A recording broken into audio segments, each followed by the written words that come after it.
Welcome to Hickory Street Podcast. We got Riley Rogers here. He's Roger Waters' son. Mr. Rogers the third. Mr. Rogers. Fourth, fifth. I don't know how many kids he had, Yeah. Riley Rogers, Roger Waters, two different people.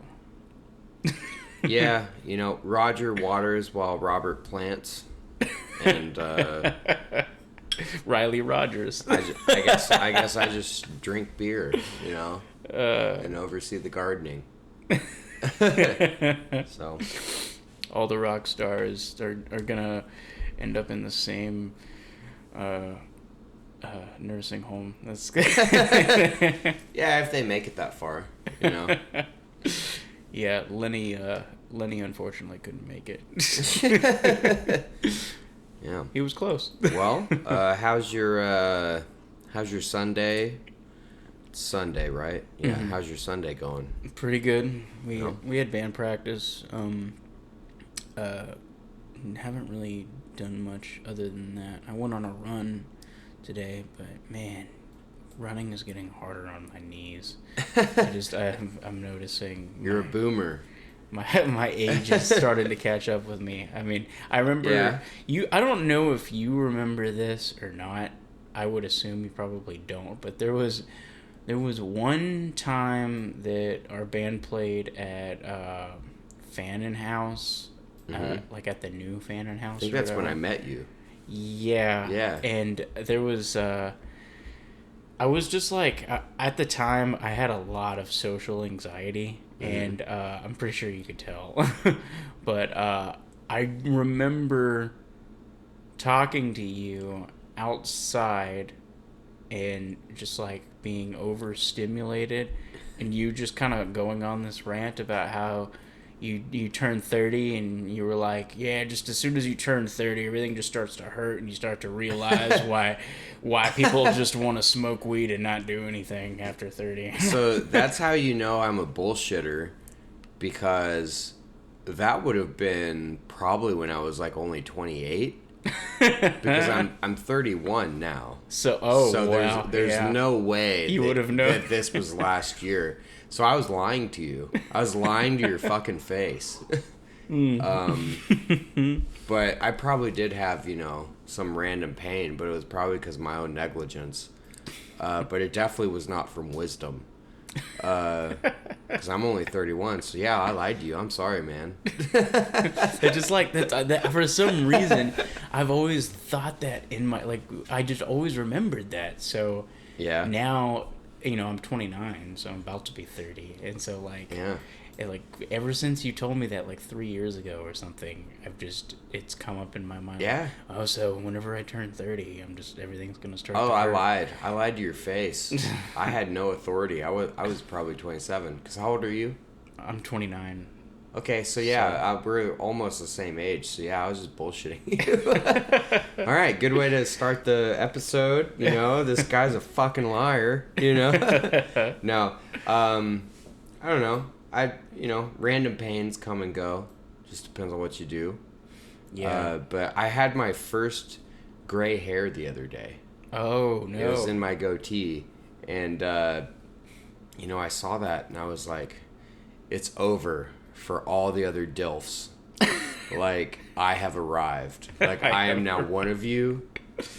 And then, all these dudes, I posted that on Facebook, and all these, older guys I know that have, gray hair, gray beards, they're really wide, Gandalf level. And I'm probably, Harry Potter and, Prisoner of Azkaban level.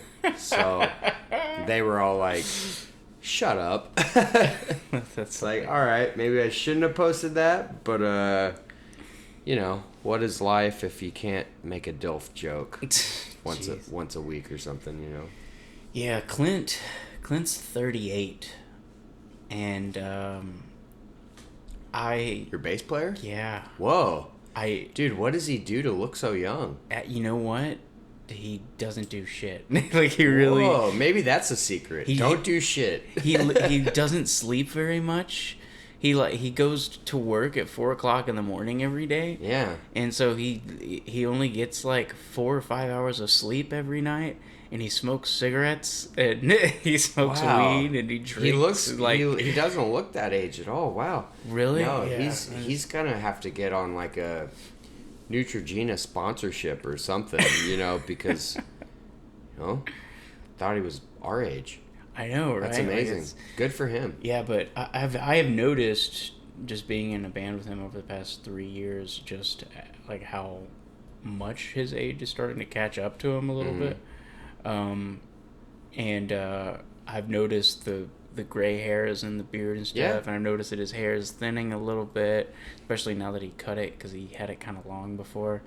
But it's kind of amazing to me that like dudes age a lot better than women do, I think. Like, just in general, like, I don't know very many 38-year-old women that can pass for like fucking 28, like 10 years younger. Yeah, 10 years for anybody is probably a stretch. Right. Because that's a long time. But you said, he looks like our age, and yeah. And, like, I'm 29. Yeah. So it's like no, I didn't expect him to be... have all those years on me, because 8 years is a long time when you really think about it. And yeah, he looks great. He's sexy as hell, man. I don't know how he keeps your whole band is bangable. That's what's cool. You guys are just a magnet for sexual chemistry, but unfortunately for y'all, I'm spoken for, so well, good for y'all. I don't know if you want the sex symbol title in 2023 these days. Yeah, what does that even mean? I remember when I was... You don't shave your armpits? Who knows? Like, when I was a kid... Which I do. I do shave my armpits, so... Really? Yeah. I shave my nipples. Dude. But that's because, like, I can't grow my... Like, I feel like kind of like Joe Dirt, because, like, the hair won't grow in enough for me to, like, have a beard. And my mustache doesn't connect. And then, like, I grow chest hair... But it's like just little spots, and it doesn't look, like a lumberjack. And it's like, well, I can't be a fourth of a lumberjack, because what are you gonna do? Chop down like a fourth of a tree? No, that's quitter shit. So like, I just shave it all off, because if you're gonna do something, biologically or otherwise, you might as well go hard in the paint, Yeah, and so. Yeah, see, for me, I don't grow much hair anywhere else, except for like maybe on my stomach a little bit more. Yeah. But with my arm hair in particular, like, I don't know what it is about my my armpit hair, but like, dude, it gets long. Like, it'll get like it'll just get like 3 or 4 inches long, and I could like start to braid that shit, and I'm just like, I'm not doing this. It's nasty. Yeah, dude, it's gross. That's insane. What's in your diet that makes it happen? Do you just eat like only bacon or something? Like, no, I actually try to eat pretty healthy. I eat like organic chicken and fucking beans and rice. That's what my mom was saying. She was like, if you really want to live a healthy life, grilled chicken, lots of water, don't eat anything after like 6 o'clock. And I'm just like, well, Mom, that's unfortunate, because anybody that lives in Denton and hits Fry Street is going to go to Whataburger at like 1 a.m. because it's like empty calories are sexy. Yeah. I don't know. It's just inevitable. Yeah, so braided armpit hair, that's insane. That's the next metal trend, by the way. Yeah, it's kind of like Five Finger Death Punch. They have that one guy in the band that like braids his beard. Oh. and like, I get that it like has a certain whoa factor to it, but it's kind of gross. It's like, it's one thing when it's your hair, but that's your face, dude. Didn't the guy from Lamb of God do the same thing? The singer? Maybe. Like, didn't he have I thought he just had dreads. Maybe. Yeah.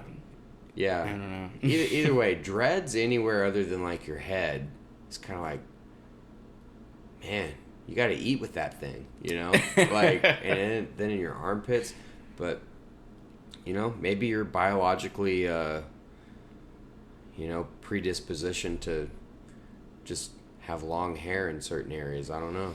Yeah, I don't know. My dad was like a freak of nature. I don't know. I didn't get this gene, but he was able to grow a full beard at like 16 years old. Whoa. Yeah, like there's a picture of him whenever he's like 18 or 19 or something. His driver's license. He's got like a full fucking he looks beard like a man. already. Yeah, like he's. Yeah, it's. You know what's crazy too is that I heard I don't know exactly how much of this is like environmental or if it's really just kind of something genetic, but I remember reading an article or like hearing a YouTuber talk about how kids that grow up with a poor diet enter into puberty earlier. Huh. So they go through puberty at a much earlier age, and I think they like correlated that with obesity too. Like kids that are obese go through puberty earlier. Interesting. Than kids that are healthy, which is kind of strange. So, like you talking about that, all I'm thinking about, you know, that commercial for like the past few months that Burger King's been doing, where it's like Whopper, Whopper, Whopper, Whopper, you know, that new jingle they have. I'm just, like you saying that, I'm just thinking about like pubic hair now. Because I'm like Whopper, Whopper, and then it's like onset of puberty at like 10. Damn, and it's, you know, well. Maybe it's something they're putting in the food. Yeah, I bet you the government is probably like putting some hormones in the fast food or all the shit we eat and consume. Because, you know, like you watch these TV shows or like movies with Kevin Costner or whatever, and it's like, I bet that guy started drinking and smoking and banging and at like 8 because he just looks like he has the wisdom of like a wizard or something. And then it's like, maybe we should lower the drinking age and lower the age for everything. You know what? Like if you're 12, you can get drafted now. Like, and if you can braid your armpit hair and you hit puberty at 9 years old, maybe you should be drafted, and maybe you should, you know, maybe you should have a full-time job. You know? Yeah, I don't know. But I feel like I was shaving regularly by the time I was 16. Maybe more so when I had like just turned 17. Yeah. But, I mean, I think I have a younger brother that's like 8 years younger than me. And, he's like 21. Mm-hmm. And it seems like he can go like weeks without shaving and he's fine. Yeah, I couldn't do that. Like, don't you kind of miss that era of your life though, where you? Yeah. It's like it's one less chore, one less fucking thing I have to do. Mm-hmm. You know, gotta take out the trash, cook dinner, put gas in the car, and shave. But there was a point in our lives, in the golden years, you didn't have to do the shaving part. Yeah. And now, and we took it for granted, man. Now we're fucked. Those goddamn beauty standards. Yeah, freaking beauty standards. I can't even. You know, shaving for me is like not hard because I can't grow a beard. So it's really just kind of like every time I shave, it's just kind of an embarrassment. It's like I can't even believe I have to do this because at least if I could grow a full beard, it's like I gotta keep this thing tame. But instead, I just kind of like trim up the patches so I don't look like such a pathetic loser, you know. Oh god. Well, you know, I typically will only shave if like for the sole purpose of looking younger in a picture. Yeah. Because I have a very young face, and if I shave, I still get carded, dude.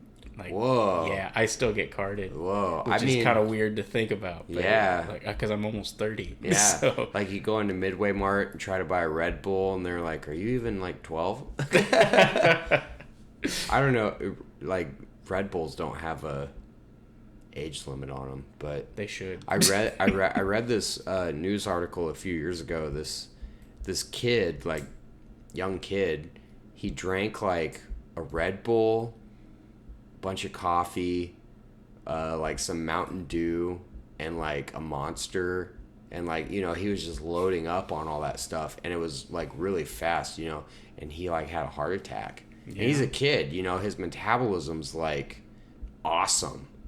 You know, like when you're a kid, you can eat Chick-fil-A and Whataburger for like every meal and then go run around on the merry-go-round, and somehow these kids have like this magic power of like, oh, it's nothing, you know, whatever. Mm-hmm. And caffeine like got him, and I was just like, whoa, Mountain Dew never hurt nobody till now. Yeah, I mean, there's I think that it really is, you know, it really is like mostly genetics, because you know how they say like coffee stunts your growth and stuff? Does it? So, hey, my cousin, I'm fucked. Right? My cousin started drinking coffee at a really young age. Like, I think he was like 8 or 9 when he started drinking coffee, and he only grew to be like 5'5", like 5'6". But here's the weird thing, right? Like, my dad is actually the younger sibling compared to my uncle. My uncle is like 4 years older than my dad, and my uncle is shorter than my dad. My uncle, I think, only grew to be like 5'7", and my dad grew to be 5'9". He claims he's 5'10" because it ended up on his driver's license, but he's not 5'10". Well, the government said so, you know. Like, yeah, we're both 5'9". Yeah, but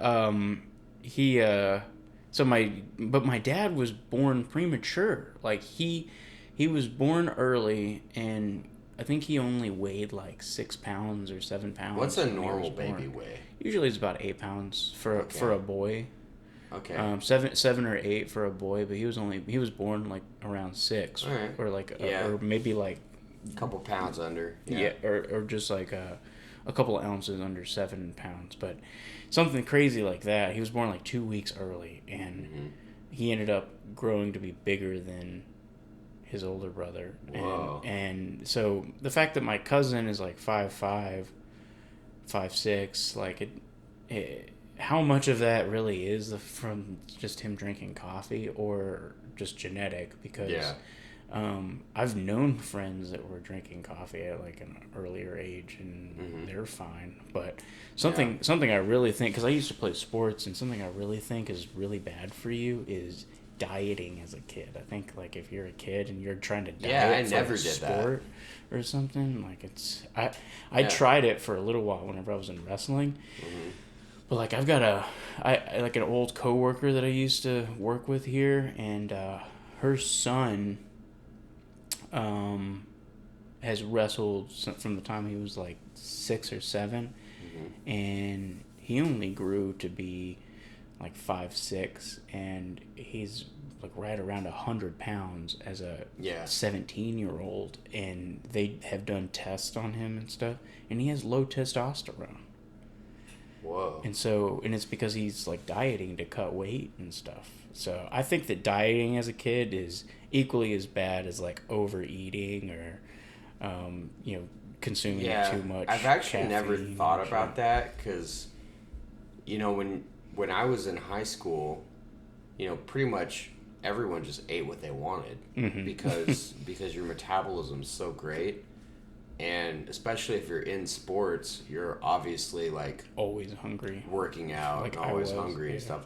Like I remember my mom would buy, like when I was a freshman in high school, I was on the football team, and I would come home, my mom would buy like the 50-piece bag of nuggets, like chicken nuggets. And I'd come home after school, I'd just eat the whole thing. And she's like, that was supposed to last for, and it's like, grown boy, you know? Yeah. I need my nuggets, you know? And I never even thought about it. Never thought about dieting, didn't think about anything, you know? Like, whenever I was allowed to go off campus for school lunch, like I lived in a small town, so we would have like McDonald's Monday, Taco Bell Tuesday, Wendy's Wednesday, and it was just like, because we had all the chains, but it was a small town. We didn't have anything better than that. We only had like 40 minutes for lunch, so we kind of had to be quick. But I didn't take my own lunch. I didn't make my own lunch. I didn't think about health. I didn't do any of that stuff.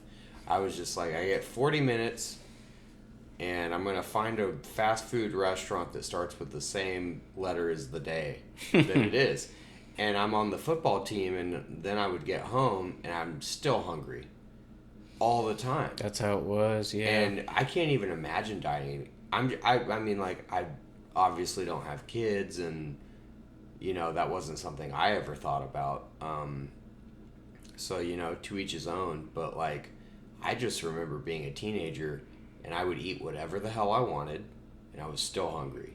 So, maybe people have like different health things going on in their life and stuff, but for me personally, it was not even an afterthought. It wasn't a thought, period. Yeah, I was addicted to fast food too. Like, as soon as I was old enough to start getting money for doing chores at home or something, Big Macs, baby. Yeah, like yeah. Every day after school, I would get.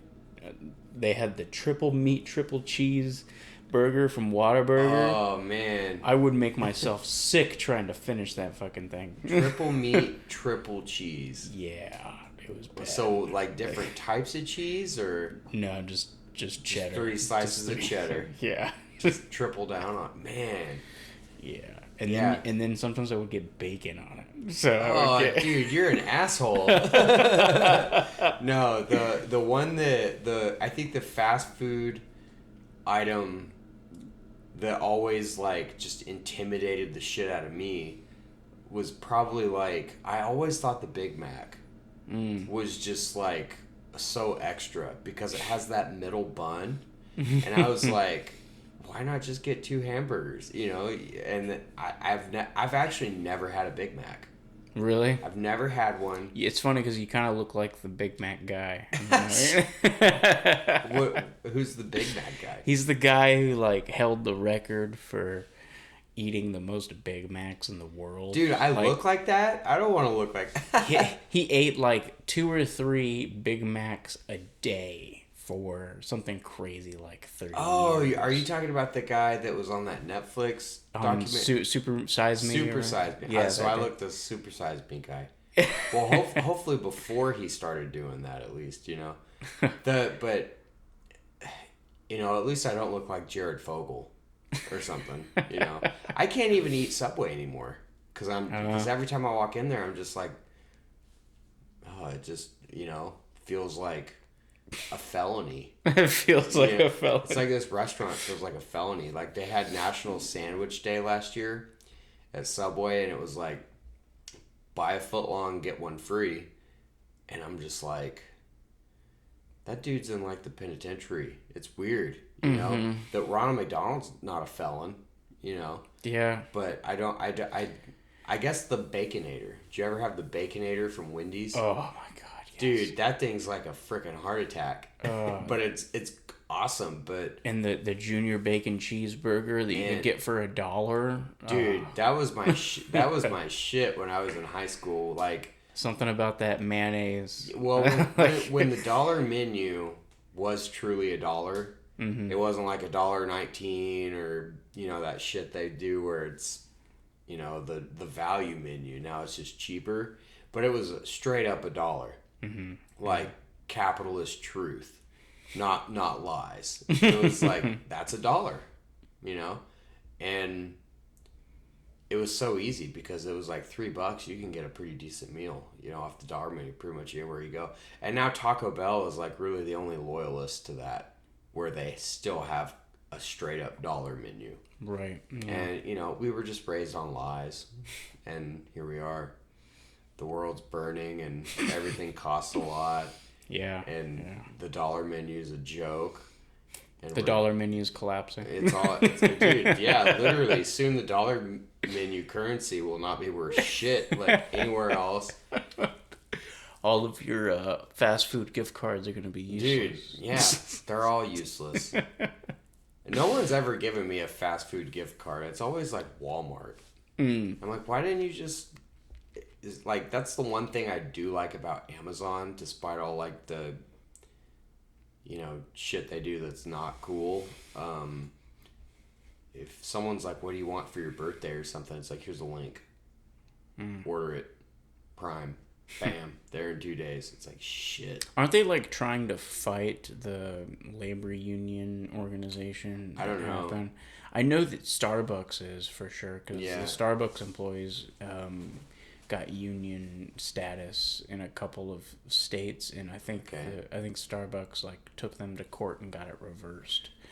Oh wow. Yeah. Yeah, I wouldn't be surprised if they were. I actually saw this picture my friend posted on Facebook the other day, and they built this Amazon facility in Mexico, and it was like this really, really impoverished community in Mexico.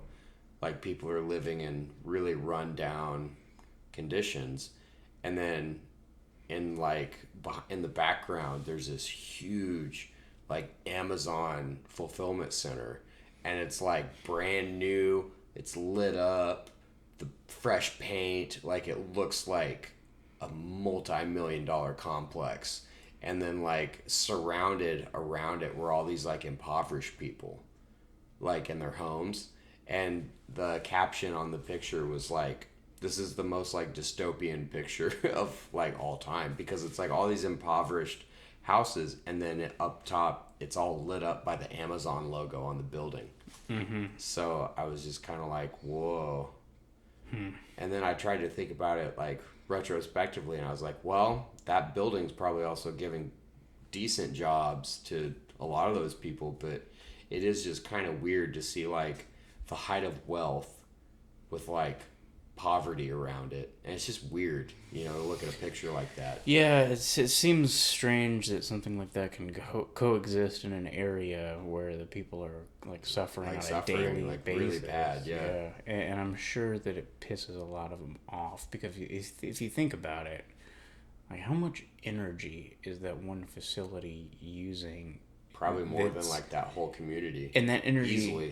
That energy is being exploited because that our companies are getting it for dirt cheap in those areas, mainly because the countries haven't built the infrastructure for the people that live there to utilize it and actually make their own companies, or you know what I mean, to kind of compete in the global market, so to say.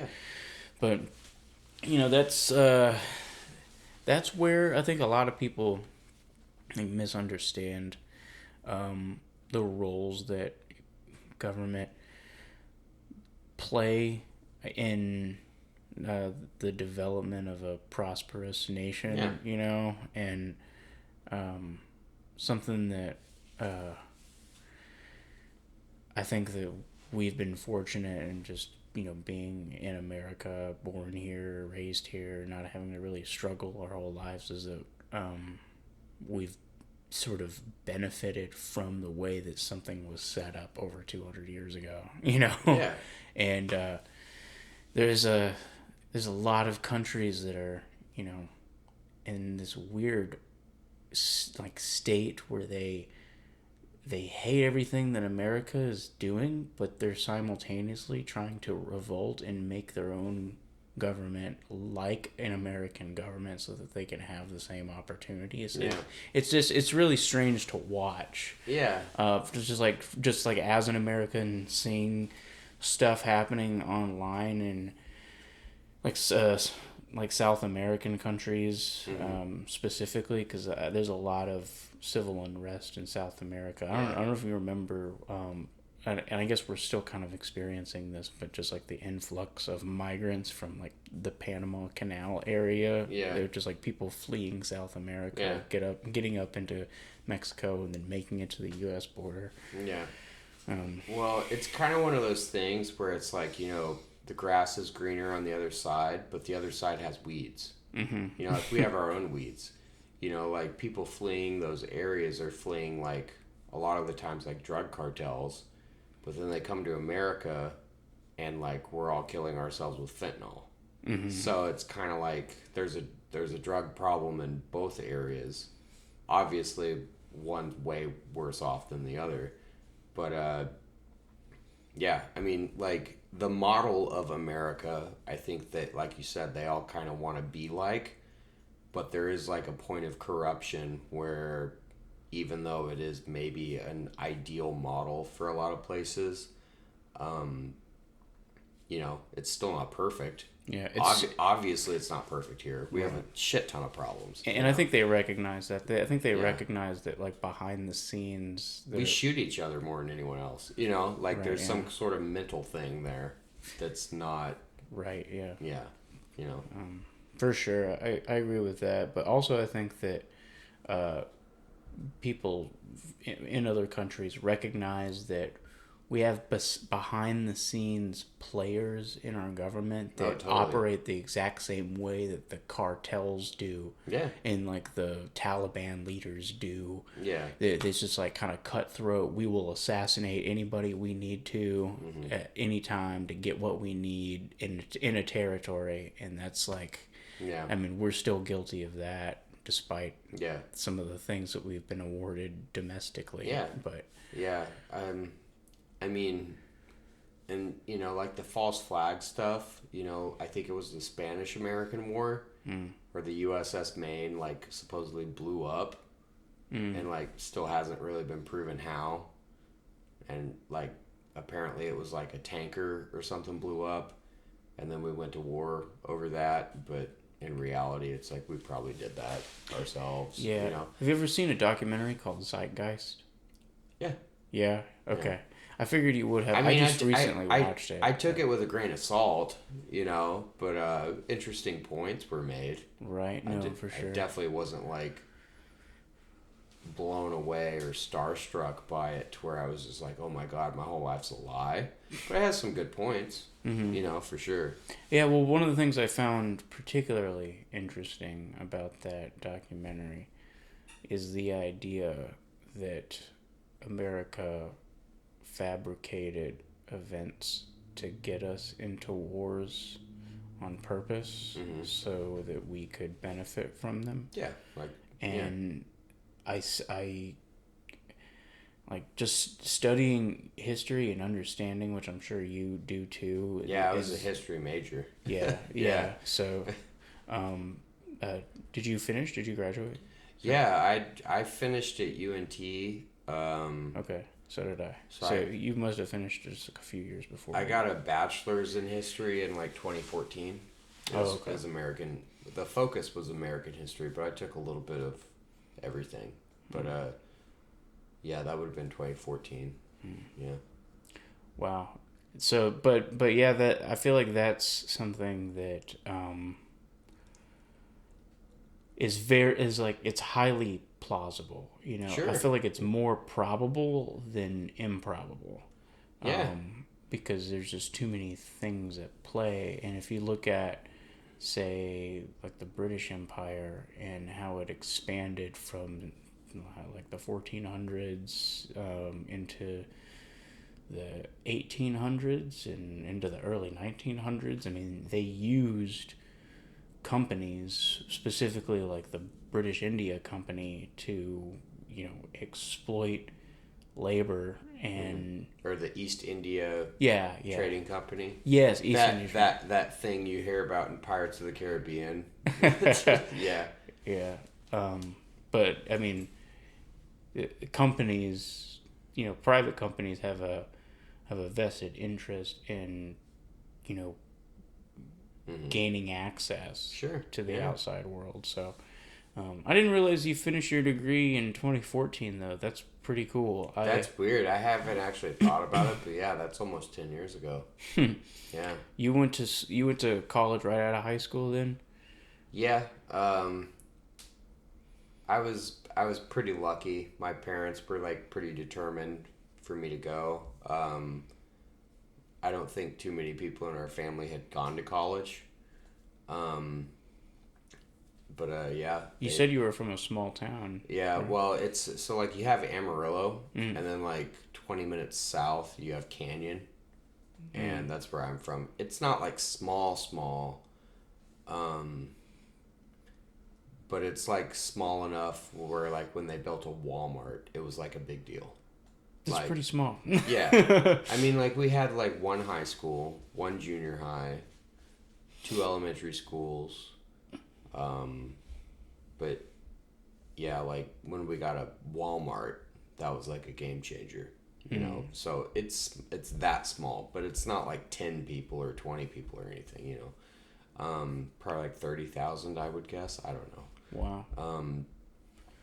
Yeah, when they finally passed like some sort of city ordinance where you could like buy beer or wine at Walmart or like a grocery store, it was dry like my whole life.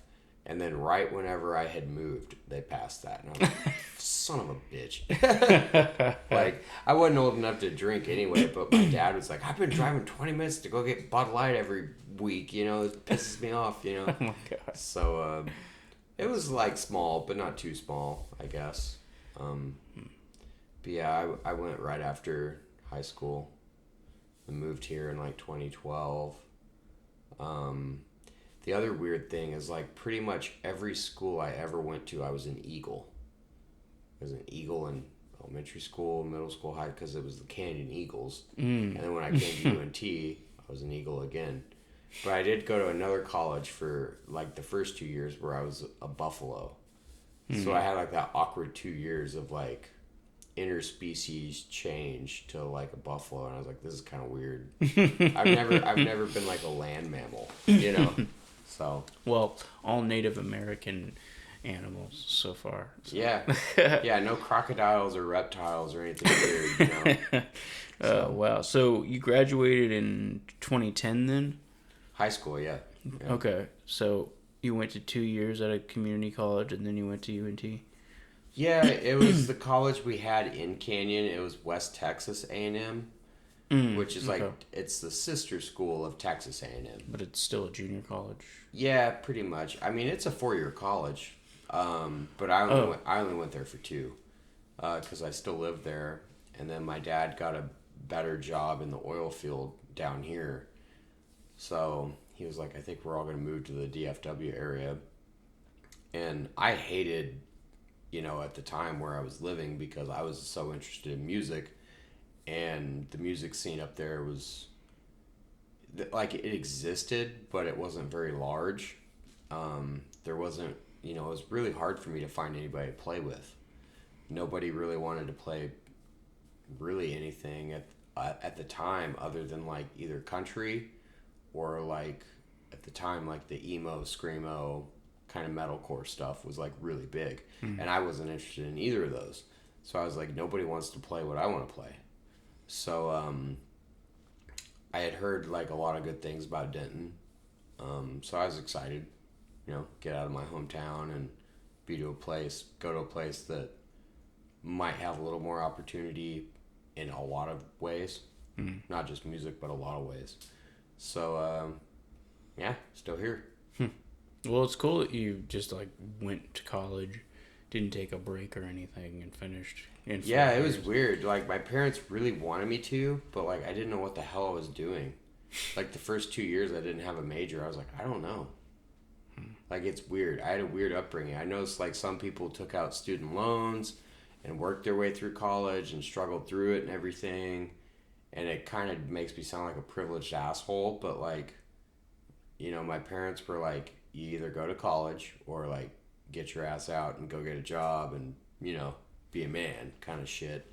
And I was like, well, I really don't know what to do. I have no idea. But I was a good student, you know, straight A's all the time. So I was like, I guess I'll just keep doing school. Yeah, you seem like a pretty smart guy, so. Well, not right now, but, you know, I can't even, you know, I don't grow braided armpit hair, so it's like, yeah, I don't know. Everybody kind of has their own path, I guess. I know some people that really struggled in school, but were dedicated to learning what they wanted to, and struggled to pay for it. Student loans. I know plenty of people with student loans. I'm fortunate. I got them. Yeah. So it's like I'm fortunate not to have any, but, you know, for those first few years, I was like, I don't even know what the hell I'm doing here. So did your parents pay for your school? Yeah, they did. Oh, wow. That's how dedicated they were. They were like, you don't need to, like, I lived with them the whole time. I lived with my parents until I was like 22. Oh, wow. Because they were like, you don't need to move out, you don't need to get a job. If you just go to school. But the agreement was like, we'll pay for it, but you gotta ace shit. Like no quitting, no Fs, nothing like that. So I studied my ass off because that was basically what the agreement was, which, there's like so many people I know like saddled with student debt and stuff, which I guess I'm fortunate to avoid, but that was just my path. Mm-hmm. Everybody gets to the finish line in their own way. Some people have it easy in some aspects of life. Maybe they have like a really impoverished upbringing and then they do well the rest of their life, or vice versa. Or maybe they get lucky. Some people win the lottery and then all of a sudden they're a millionaire, so like that's not really fair to everybody else, but like good for them. Mm-hmm. Yeah. I don't shit on lottery winners. It's like, you won the lottery, hell yeah, man. Or the people that like spin the wheel on Price is Right and they get it on the 100 on the first try and they win a fuck ton of money. It's like, you didn't do anything to deserve that. Motherfucker, all you did was spin a big wheel. I would have done that for free because it looks fun.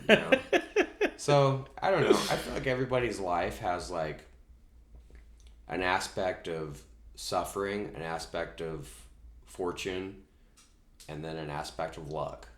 I feel like everybody gets lucky somehow, some way, at some point. You know what I mean? Yeah, I agree with that. Yeah, you'll get a break at some point. My break was probably college. My parents like got me through that.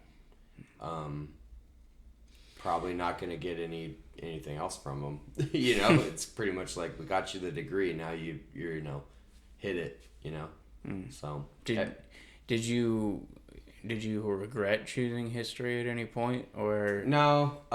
You realized whenever you made the decision, you were like, "This is I'm sticking to this." No, I don't regret it at all. I did after college. One of my first jobs was I worked at a museum in Irving, and it was pretty cool. Called the. Did you ever go there? It was the Texas Musicians Museum. Oh, you know what? It's been gone a few years. It's closed, but. I feel like I remember hearing about it. I might have gone there once with my parents. Yeah. But... yeah, like, right after college, my first job was Burlington Coat Factory. It's one of the first jobs I ever had, and I was like, this fucking sucks. But they opened this museum in Irving where it was just Texas music. And it had a ton of memorabilia. It had a big exhibit room. Yeah, didn't they have like a lot of Stevie Ray Vaughan shit? Yeah. Yeah. I think I might have gone to that once. They had a bar, a little kitchen attached, and they had like a music venue, like a big outdoor stage. And it was super awesome. I was pretty much like, I was probably 22 or 23 when that opened. And I was pretty much like, had my heart set on like, I'm going to like work my way up and like become like the manager or something. Like, I'm going to run it one day. That was like my whole goal, because it had everything I wanted to do. We had like a nightlife aspect where we had bands playing, and we had the bar, and then during the day I would give like the tours of the museum. So it was like all my interests compounded into one area. But it didn't last long. There was just not enough business to really keep it going. But I wanted to be a museum curator, and then kind of my backup goal now is whenever, I don't know if I'll ever call it quits on what I'm doing now, but the degree doesn't expire, so you can always go be a history teacher, which I've been a substitute teacher before, and it was great. So that's kind of always been my plan, is like do music as much as I can until like my knees give out, and then if I need to, just go be a history teacher or something. Yeah. So that's why I got it. That's that's not a bad plan. What are you doing now exactly? I do background checks. Oh, really? Yeah, I work for a background screening company, and then obviously like we both play in bands, so like do that on the weekend, which that's not a huge part of my income, obviously.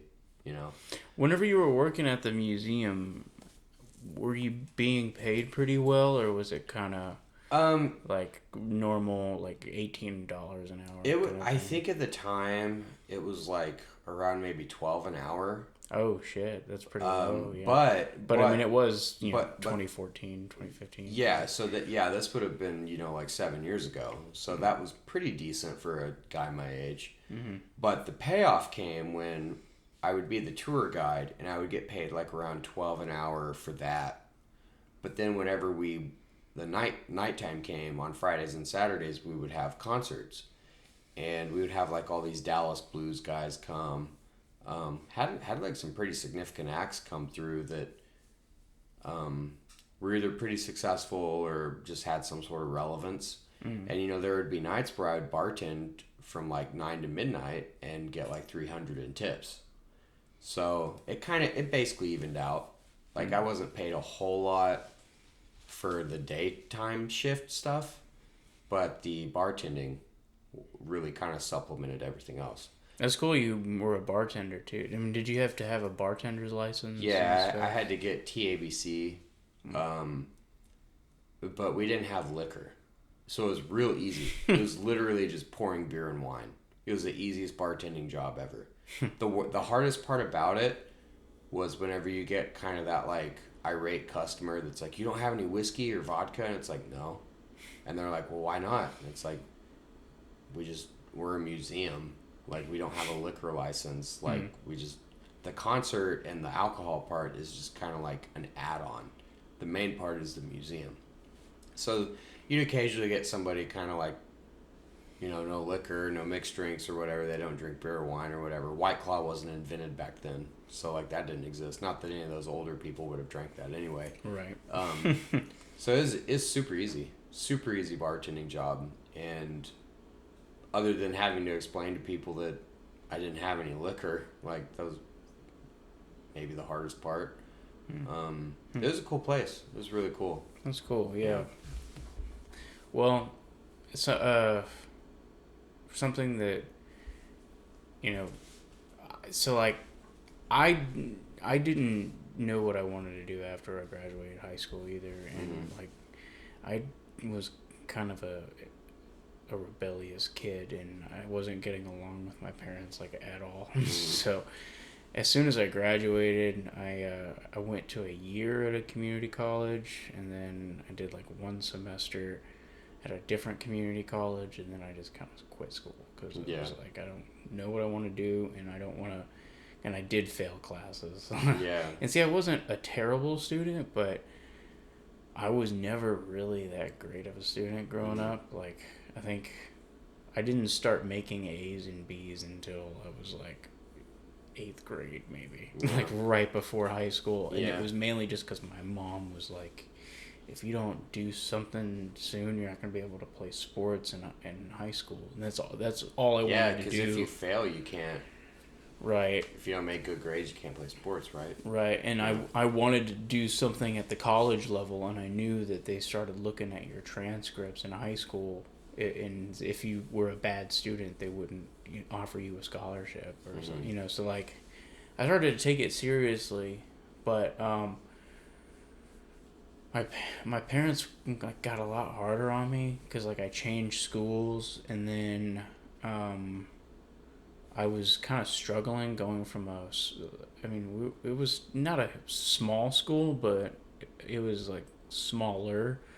It was a 4A school, and I went from a 4A school to a 5A school, and then so like the amount of classmates I had doubled, and so and the curriculum was just like very different and a lot more. I guess it was a lot more excelled than where I was coming from, and so I didn't do well in high school. Not like super well. I mean, I managed, but I still got like C's every now and then, but I was kind of just like a B student, and I think I graduated still in the top 15% of my class, which was you did pretty way good. Better than me. Yeah. But I had like 700 students that I graduated with, so it was a lot of kids. And, I think we had like 350. Oh, really? Yeah, so you did way better than I did. Huh. Yeah, my kryptonite was math and sign language. Could not get a B in those classes.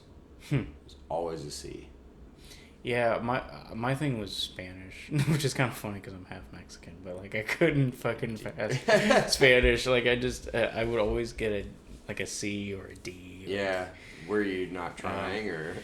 Well, there was that. I was kind of a class clown too because I did change schools and I was trying to fit in. You know. So was I. Yeah. So there was that. But I don't know. My parents thought that I was like dyslexic for a long time. Whoa. Because I was performing so poorly in school, and I think one year they thought about holding me back because I was like two grade levels behind in my reading level. Oh wow. And I was like in third grade, so it was like pretty bad. I was reading at like a first grade reading level in third grade. I mean, that's pretty bad. You know? And so, but I had a teacher that was like, well, let's put him in this remedial class and maybe just spend a little bit more time with him and see. Like, I didn't go to pre-K, and I went to one full year of kindergarten, but in first grade, I went like an entire year without being in a regular school. Yeah. Because I was, my mom went to a women's shelter, and they like had a licensed professional teacher, but it was kids of all ages in one classroom, and I did that for an entire year. Okay. And I think I went to like 2 months of first grade at like a regular school after we got out of the women's shelter, but then that year was over, and so then I just started second grade, so I really didn't learn like how to read properly, and so I was really behind in reading, and then obviously because I couldn't read very well, I was behind in math too, so it took me a while to like catch up, and then after I graduated, I didn't know what I wanted to do, so I just I kind of just got an apartment and struggled and lived on my own. Tried to do music full time for like a good 2 or 3 years, and then quickly realized that they're like, at the time at least, because it was like 2015, there just like wasn't anything going on in Texas musically. Like, I was playing in Dallas and like Deep Ellum, and Deep Ellum was dead. I mean, I would play at fucking Curtain Club or Liquid Lounge or The Door like every other weekend with our band Possible, and like there would be like fucking nobody in the crowd. Yeah. Nobody was going out. And now you could park anywhere in Deep Ellum. Yeah. It was not hard to find a parking spot, and now it's just completely changed. It's mayhem now. Yeah. I mean, now I don't even want to go down there because it's so dangerous. Like whenever we play there, I always account for like 30 extra minutes because I don't want to pay one of those like big lots like $30 to park. So I'll just drive around Deep Ellum and just scope out like that car's leaving, and then I'll grab a parking meter because it's like I'm not gonna pay $30 to like play a show, you know. Yeah, so. And then trying to get out of those parking lots is horrendous. Oh yeah, no. When you're trying to leave Deep Ellum at like 1 to 2 or later, you might as well just sit tight. You know, wait till 3 a.m. it's fun playing there now, but there is kind of a hassle of getting there, getting situated, and then getting out. Which also kind of makes it hard to enjoy yourself because it's like, man, I really don't want to drink more than like 2 beers because having to load gear and deal with this getting out of here shit at 2 a.m. It's like not a whole lot of fun, especially if you've had like a couple drinks. So, speaking of which, how did your gig go on Friday, by the way? Yeah, it was cool. Definitely the best gig I've ever been a part of. It was at the Longhorn Ballroom, which just reopened. It's been closed, I think, like 6 years, and it's like got all this legendary history to it. Like Jack Ruby, the guy that killed Lee Harvey Oswald, used to own it. Oh, really? Yeah, the guy that killed JFK got killed by the guy that owned Longhorn Ballroom. It was like opened in 1950. Used to have like Willie Whalen, Stevie Ray Vaughan, Johnny Winter, you know, pretty much any like significant like country, blues, or rock artist of that time period.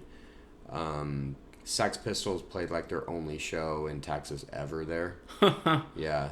That's amazing. So it's got all this like history to it, but it's been closed for a while. And now they're like reopening it. They're opening a little boutique hotel across from it. They're gonna build I think they're gonna build like an outdoor stage too. That's cool. I don't know if they just wanted. I don't know how many people they would fit outside, but the inside is like 2,000 people capacity. Wow, it's a pretty big place. Yeah, they just renovated it. Legendary venue though. It's only been open I think a month. I think we're like the first Denton band to play there in like a decade. Which Snarky Puppy's playing there in like 2 weeks. So, that's amazing. So like we barely beat them to that. Not that I care a whole lot, but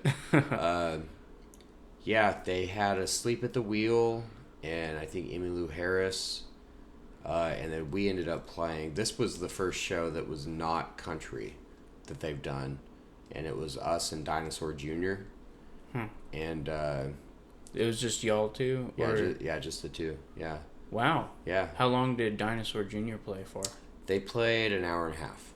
That's a pretty good set for them, too. Yeah. I mean, like, at their age. Yeah. They played all the bangers, you know, Start Chopping, Feel the Pain, pretty much the wagon, like, pretty much anyone you'd want to hear. We played for 40 minutes, which is pretty standard. You know, normally 45 to an hour, like most gigs, 45 to an hour. We managed to fit in like 10 songs, just because we didn't talk a lot, because I was like, I'd rather just play songs rather than banter. Went really well. A little bit of nerves at first. I think they ended up saying like there were like 800 tickets sold. I think whenever we played, there was probably about 500 people.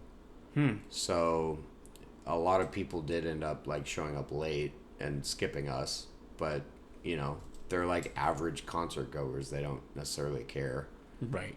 But still, like even the 500 people that were there, 500 to 600, biggest show we've ever done, like for sure. And the crowd was super cool. You know, they watched intently. Like once we started, I didn't see anybody like beelining out to the smoker's den because they hated it or something. So they were pretty cool. Enjoyed the show. Did well in pretty much every aspect. Nothing really went wrong. No broken strings, blown tubes. That's good. Yeah, nothing. Really, nobody tripped over anything. Yeah, like pretty great night. Talked to the Dinosaur guys for maybe about 15 minutes. Got them to sign my Big Muff. Oh, really? Yeah. That's cool. Well, you know, Jay Mascis is like, you know, he has a signature Big Muff. Yeah. And I was thinking about, like, I talked to their tour They're manager. definitely fuzz guys. Oh, totally. He's like one of the most renowned Big Muff guys. And I talked to their tour manager because I hadn't seen them that whole day. I was there for like 8 hours. And I think they were out sightseeing in Dallas or just out on the town or something. And I hadn't even seen them. And I was like, I really want to at least say hi, you know. So I asked their tour manager, like, could we just have a minute, you know, to just say thank you? And he said, sure. They were really nice, kind of soft-spoken, but I didn't really want to be like a big fanboy and ask for like a picture or autograph my vinyl or anything, but I was like, I have a Big Muff, so if you guys want to sign that. And I was like, I wonder if anybody's ever asked them to do that before, because you know people all the time are like, sign my record. But I had a Big Muff. They said they liked the show, liked what they heard. The main thing I noticed about them was in their green room. Like, they were completely stocked full of candy. like when you think of a green room of like big rock stars, you're like, oh yeah, they probably got Jack Daniels and drugs and all kinds of fun shit. Dinosaur Jr. had every candy that you can think of. That's so weird. Whoppers, that's Reese's, crazy. Butter, like everything, every type of candy. Now I don't know if they requested that or if the venue was just like, let's give these guys candy, but yeah, big sweet tooth it seems. Interesting. Yeah, they asked us for like what we wanted in ours, and I was like, we're from Denton, so we're like 40 minutes away, not on tour, really don't need shit, like whatever you want. So they ended up giving us a bunch of carrots, bananas. It's because you said Denton. That's yeah, why. Well, yeah. I was like, we'll like we're happy with whatever, whatever you want to put in there. That's so funny though. Well, like, okay, Denton fruit. We'll just give them fruit. Let's just give them carrots, But yeah, a shit ton of carrots and celery. And water. They're probably vegan. Yeah, like no meat. Yeah. Yeah, I told them. I told them that I was like, we don't need it. We're not a big deal. We're the opening band. We live 40 minutes away in Denton. It's not a huge deal. Just whatever you're comfortable with. And they gave us some like tortilla chips, carrots, bananas, and they did give us a 12-pack of Dallas Blonde.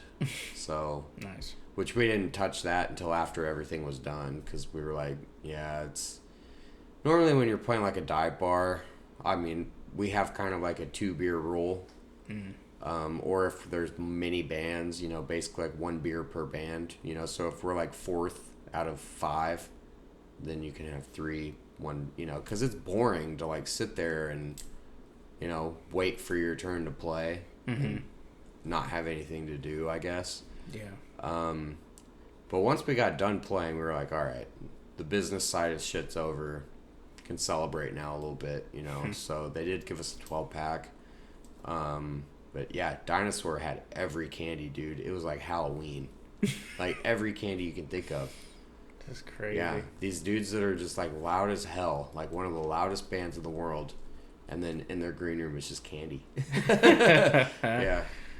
It was cool though. It was an amazing experience. I want to say it was the best night of my life, but the way I kind of look at it is now that I've done something that significant, I'm kind of like, this will probably happen again. So I'm not going to say it's the best night of my life because I'm thinking it'll probably happen again at some point. Mm-hmm. It took 10 years of us being a band to get that gig. We've never had a gig like that. And it might take another 10 to get another one. But now that I've kind of done it once, it's a little less intimidating. Probably after like the second song, we kind of got the nerves under control, and then it just went like you've seen us. It was just the same shit but bigger stage, It was cool. How did you end up getting that gig? Did someone reach out to you? Or did you like see an opportunity somewhere? No. So I knew that the Longhorn had reopened because I had some friends that went to the opening show or something? Yeah, I think it was like a Sleep at the Wheel, and then I think Old Crow Medicine show. Oh, wow. Wagon Wheel, right? Yeah. Yeah, I think they played there, one of the first shows. That's crazy. So I knew it was open, but I had no plans to go there anytime soon. And I get this email, like our album came out, and our album did like pretty well. And then about a week later, I get an email. It's like, do you guys want to open for Dinosaur Jr.? Here's how much on this day. I was like, is this fake? Is this fake? Is this like some scam artist or something? And I responded, fact checked it, and it ended up being real. And I asked them when I got there, I was like, how did it? I didn't submit anything for it. We were asked. So I asked them how it happened. And apparently we were booked like 2 weeks before it was supposed to happen. So it was kind of a last minute thing, I think. Maybe a band was going to play and they... I don't think so. I think Dinosaur just got booked late. And they were being picky about, who the supporting act would be. And I guess the venue submitted to their management like a list of bands. that they were like, these would probably be decent options. And then someone on their management probably like went through that list, and we had like so much momentum because we had just had a great album come out. It was being really well received. We had a great album release show like the week prior. So we kind of had like the wind at our back, and everybody was kind of like rallying around us. And the booking agent said that after that list of bands that was submitted to them, which I didn't ask us to be put on there, somebody put us on that list. Apparently, Jay from Dinosaur Jr. had selected us. So it was, I mean, like, there's things in common we have with them. It's power trio, guitar driven stuff. Musically, we don't sound anything alike, but there's similarities there. But I think that, like, the momentum we got from that album coming out, we were hot. And I guess, I don't know if the band or management or something, the email said that Jay said that you guys were the selected one. So he was the one that I guess had the final say, I think.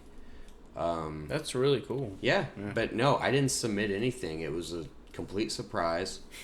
And I think it was just good timing because that album had come out. Like, if they were playing there in like 4 months from now, after, we might not have all this momentum going on. And it might not happen the same way. But I think it happened to be like a perfect storm of album came out, everyone's kind of sharing this and talking about it, and then they're also looking for a band to open for them, and we obviously have all this momentum for us. So it really kind of like made me evaluate like how important it is to just keep creating stuff, because every band can go play shows. Like, we can go play a show right now, every band plays shows, but the real like lifers, the diehards, they'll make records even if not a lot of people listen.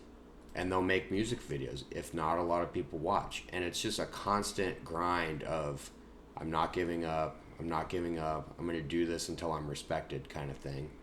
And we've been doing that for 10 years. And pretty much everybody that, saw that post when we announced it or heard us talk about it, no one said, well, you guys don't really sound like them, or, how'd you guys get that? Pretty much everybody was just like, regardless of whatever scenario, you guys work your asses off, so good for you. That's pretty much what everyone said. And I think that was kind of the general consensus, was like, people see that we've been doing this for a decade now, and we've never had an opportunity like that. Might not get another one. But the album did a significant portion of the work, and I think people just talked about it enough to where it caught the attention of somebody important enough to submit our name. Yeah, So, well, yeah, that's awesome. I've noticed that you guys have quite a bit of listeners on Spotify and stuff. So did that coincide with the album that you released, or was that like happening a lot earlier before you even released the album? Or we gradually just did better and better. Like, I don't know how much you've read into like Spotify and how to like utilize it as a tool, because a lot of musicians I talk to just generally are turned off by it because they don't pay a lot. And then I think I realized that, well, it's kind of like the modern radio. It's not really a tool to make money. The tools to make money are physical copies, merch, stuff like that, like, Spotify is really the ultimate like exposure tool, and they actually reward you for releasing things often. So what we did for this one, previously what we had done is I would release some singles on Bandcamp, and then the full album would come out on Spotify. And then our Spotify was always kind of doing poorly, but our Bandcamp was doing great. Like, I would sell copies of the record, but Spotify was just trash. And like, I'm talking like 20 listeners, just not good. And I just, the more I read about it, Spotify will reward you if you do a single or just something new, like every 4 to 6 weeks. And it rewards you for constant contribution to its platform. So you're more likely to trigger algorithms. They might put you in shuffle or radio or just shuffle you with other bands and stuff. And we did 4 singles, and the thing that really lit it off was before your single comes out, you can get into your Spotify for Artists thing, and you can pitch a song to their editors and be like, this is why you should do something cool with this song, here's what it's about, whatever. I pitched every single, none of them did anything. And then the album came out, and this would have been 5 straight months of new content. It was like November, December, January, February, new album. Single album. And I pitched one of the songs off the album, and I think that they saw that I was trying and that I cared. And that song that I pitched, when the album came out, they put on this playlist called Modern Blues Rock, which is like an official Spotify curated playlist. And then that just set the stats off. I think at first it was getting like 2,500 streams a day just from that one playlist. And then it was trickling down. Some people would hear that song and then go check us out and listen to all the other stuff. And we've got so many other songs, they would just listen to all those songs. So all those streams are just through the roof. So that's not going to last forever, though. Eventually they're going to take us off of that. And I'm kind of curious to see like what our listener rate will be once we're removed from that blues playlist we were put on. But if you can get on one of those editorial playlists, that's kind of like how you trip the algorithm to just shoot off. Now, it's not eternal, though. They're going to take us off at some point. Our listeners are probably monthly listeners or whatever. It's going to go down. It's going to go down. It'll probably go down to like a reasonable level. Like I would anticipate when we're not releasing new music, it'll probably go down to 1,000 or less, But if you can get on an editorial and official Spotify playlist like that, it'll just 2,500 people a day. It's like being on the radio. And that's really kind of what set it off. That's crazy. I never thought about that, honestly. I've never submitted to that editorial thing. Yeah. I never even... I've seen the tab, but like I didn't know exactly what you do. I think you have to do it. I think you have to give them at least 2 weeks in advance, like before you release. So you set the release date, and then 2 weeks before it comes out, you have to make your pitch. And obviously, the earlier the better. So if you pitch it a month before, that's even better. But like I said, I pitched every single, and nothing. And then I pitched one final song when the album came out. And I think that they saw, like, he's pitched every single. They've had 4 straight months of new content. And they're obviously promoting it and doing what they can.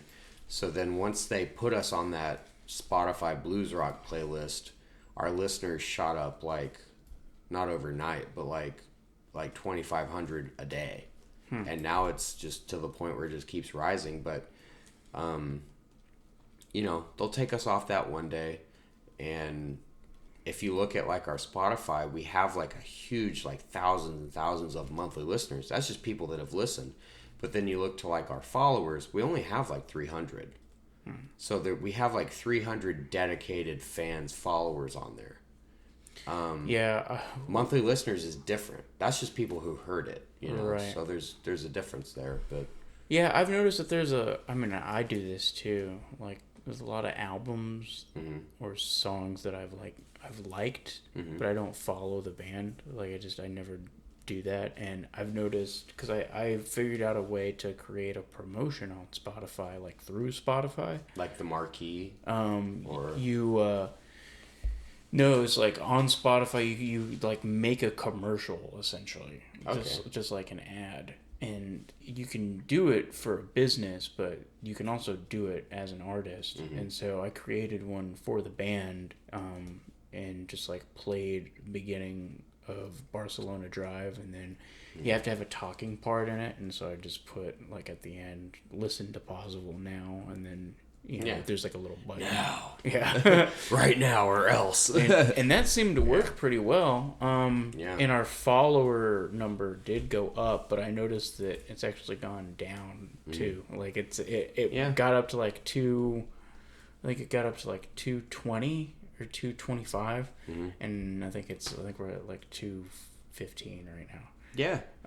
So it's gone down. But I've noticed that like our monthly listeners and our followers are actually pretty close in number. That's good because that means you have dedicated, like you have people that give a shit that listen. Whereas when you get put on a playlist like we're on, we get 2,000 plays a day, but that doesn't mean that those people gave a shit. That just means they happen to hear it. They happen to hear. I think to count as a play, they have to listen to 30 seconds without skipping it. So that just means that they heard it. Did they like the song? Did they add the playlist to their own, or did they add the song to their own playlist? Did they follow our page? Did they go find us on Instagram? Did they buy merch off our Bandcamp? No. Maybe rarely does somebody fall in love with what you're doing enough to do all those things. But a monthly listener on Spotify, if it's close to what your followers are, that means you have active, engaged fans. And like I said, we have thousands of monthly listeners right now because of that playlist, but our followers are like 300 and something.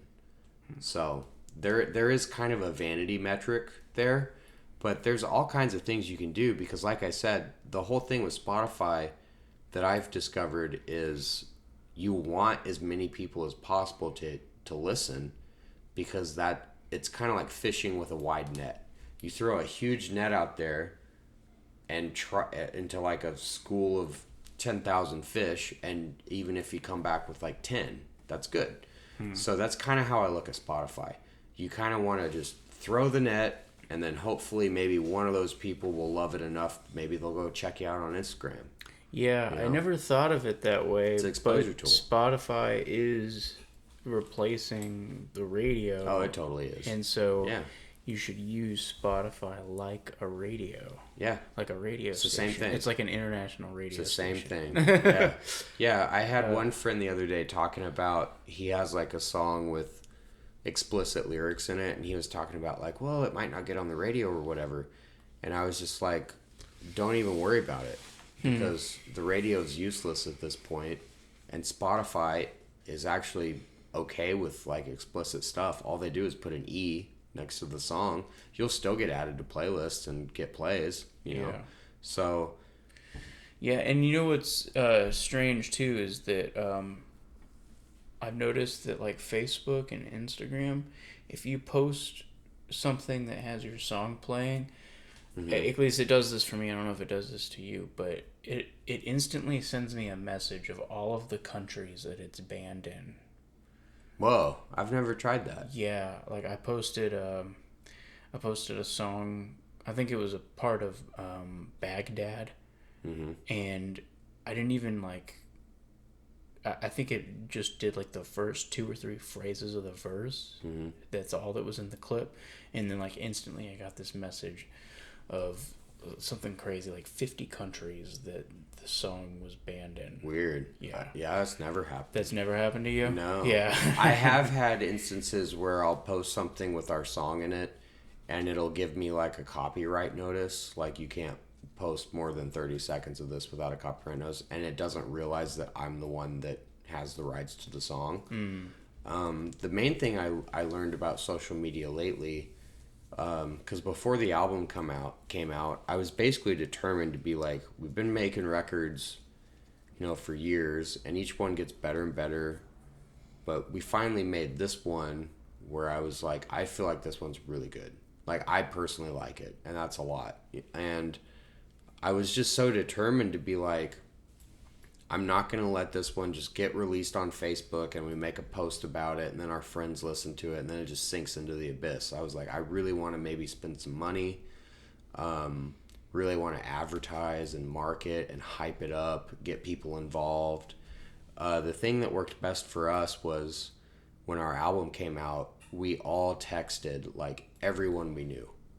Like everyone we talked to in the past year, I was messaging people and all this stuff, and not just sending it to them, but I was saying, hey, you know, will you share our album? Share it as a Facebook post. Share it on your Instagram story. Just talk about it. Share your favorite song, whatever. Mm-hmm. And I would even go as far to be like, I'll buy you a beer. I'll Venmo you $5, whatever. Just help us. And between like the three of us, we got like, I think the day it came out, like 40 or 50 people, a lot of them involved in the music scene, to help us share it.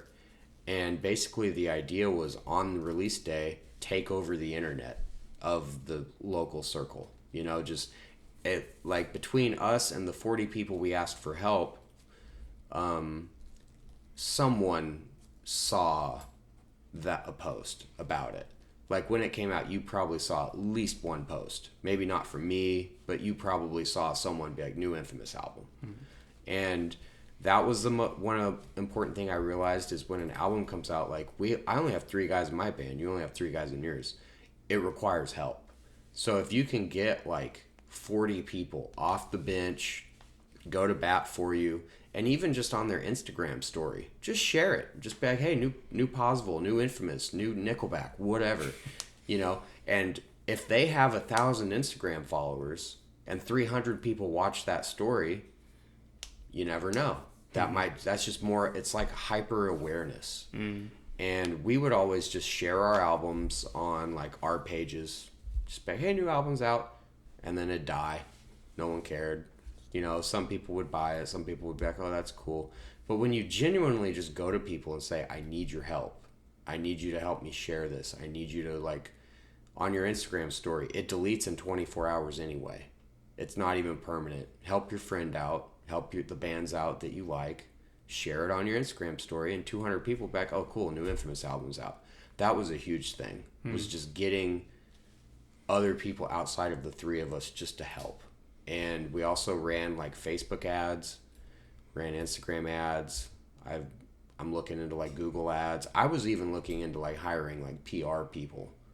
Like there was one company that was like $1,000, and I was like, I'm like so determined for this one just not to be like the last few albums. I'm willing to spend that. I'm willing to spend my own money on it. And I ended up not doing that.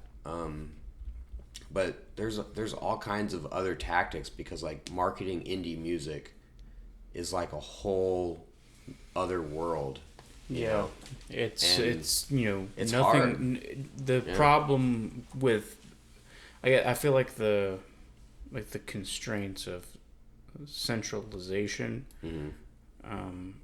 caused a lot of different problems in music, and now with decentralization, you have a whole new set of problems. Yeah. So like, it's better, but it's also weird.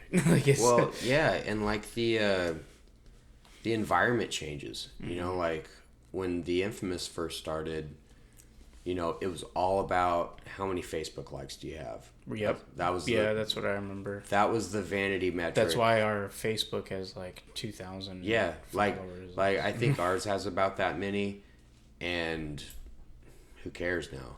Because Facebook's kind of not the thing anymore. And it was like the vanity metric of the time. And then Instagram came out, and my band just neglected Instagram and didn't give a shit. And then all these other bands started using it. And then I was like, fuck, now we gotta like start building this up. And then now you got TikTok, which it may stay or not stay, but now you got bands migrating to that. So it also, one thing I kind of learned was like, you gotta keep up with, you know, the marketing stuff. Like if people are migrating from Instagram to TikTok or TikTok to whatever comes after TikTok, you know, you don't have to be like an expert in it, but it doesn't hurt to be savvy. Mm-hmm. And our band made the pivotal mistake of when Instagram came out, we were just like, so we have so many Facebook likes, you know, and the way they've changed it, you know, like you probably made posts before on your band page where it's like 5 people liked it, but you have like 2,000 followers. So you're like, what's the disconnect? And I've noticed that our Facebook has been getting better though. Like we've been getting a lot better responses, and I think it's because a lot of people just kind of forgot that they had liked the page, Mm-hmm. and now all of a sudden, for whatever reason, it's showing up in their feed. Yeah. And they're like, "Oh shit!" Like, Well, and so they're engaging with it more. yeah. And then all Yeah. of a sudden, it's like this weird uptick in just Yeah. engagement on our Facebook page. Yeah. But, I did like a really deep dive into like how social media is working now, just to like learn more, because I would get so confused. I would like post something on our band page or my page that I thought was really important and would get like no attention. And then I would post a meme of something stupid and would get like 40 likes. And I'm like, what? What? Why is this going on? And there's all these different metrics that the algorithms on those platforms use. They like photos. They like photos, especially Instagram.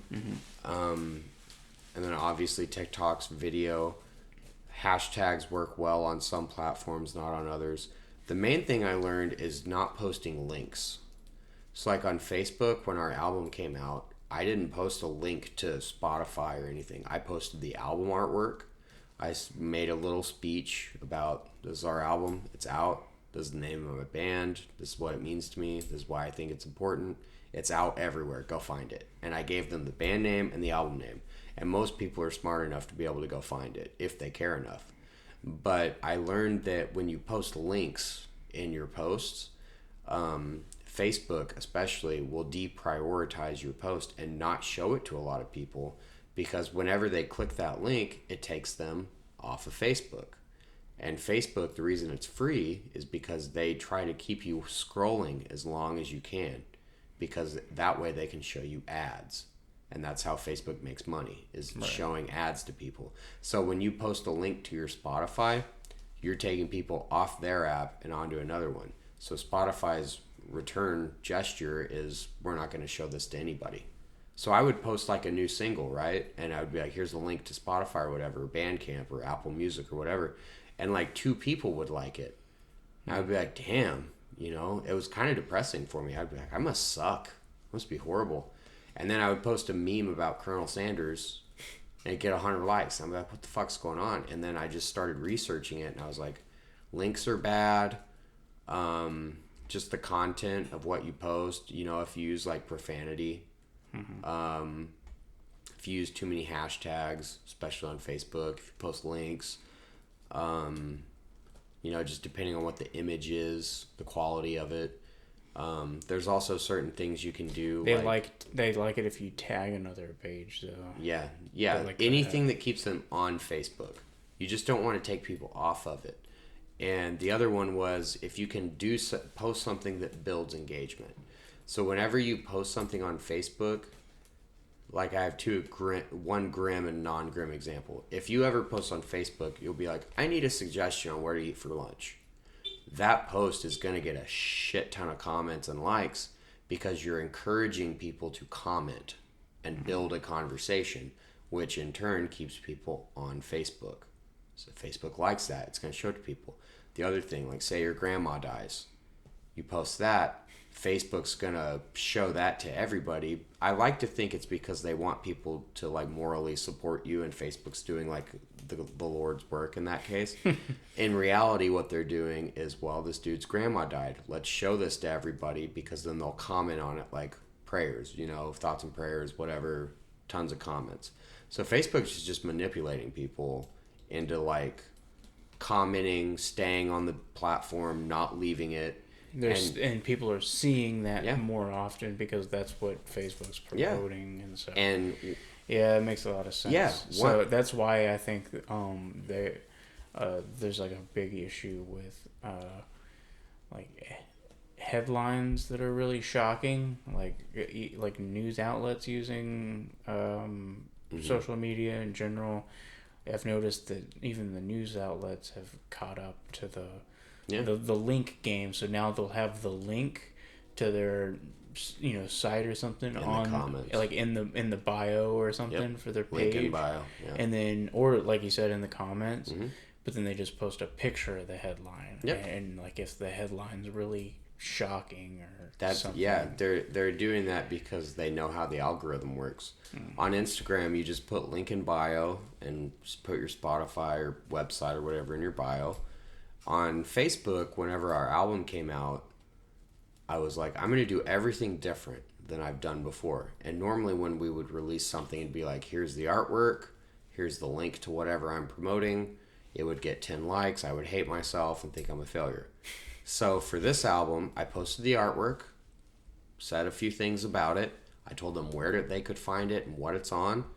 And I think it got like a shit ton of comments and like 80 likes, which was like amazing. I was like, nobody's ever given a shit about my music before like that. And the only thing I changed was I didn't put a link.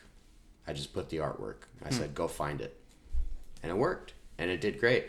And social media is a bitch. It sucks. But if you really deep dive into like how it works, and there's all these like tutorials on YouTube about like how to grow your Spotify, how to grow your business, which applies to bands, how to grow your Instagram, and how to make good posts and not get,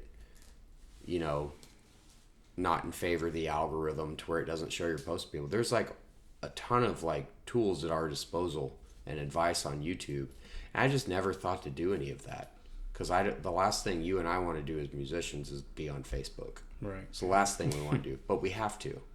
So I just kind of took it upon myself just to learn how Spotify and Facebook and Instagram and shit like that works.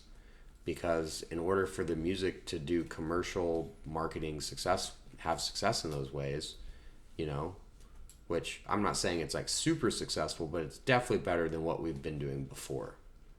So there's all kinds of things you can try. But I was just never savvy to it. Yeah, me neither. I don't know how most of it works, honestly.